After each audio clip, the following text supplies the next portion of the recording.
طالبانو پنجشیر کې د خپل هلیکوپټر بیړنۍ ناسته تایید کړه.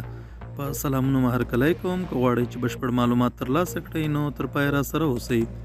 د طالبانو سیمه ییزو چارواکو د پنجشیر په ولایت کې د مقاومت د ملي جبهې لخوا د یو پوځي هلیکوپټر نسکورېدل رد کړي، خو ویلي دي چې د دوی یو پوځي هلیکوپټر د تخنیکي ستونزو له امله په دغه ولایت کې بیړنۍ ناسته کړې ده.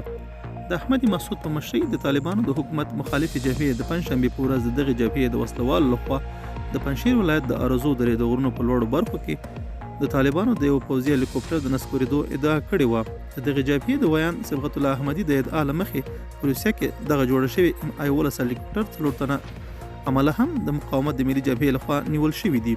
ښاغلي احمدي وویل بندیان په ښه وضعیت کې دي او هغوی سره د اسلامي او انساني ارزښتونو پر اساس ډېر ښه چلند کیږي. خو د پنجشیر ولایت والي ویاند ابوبکر صدیق د جمعې په ورځ جون 18 چې د غبرګولي میاشتې له 28 سره سمون خوري وویل دا یوه بې اساسه ادعا د اسلامي امارت د ځواکونو یو پوځي هلیکوپټر د تخنیکي ستونزو له امله په یوه لرې ساحه کې چې البته د اسلامي امارت د ځواکونو تر څارنې لاندې د ارزو کوتل په لمن کې بیړنۍ ناسته کړې ده.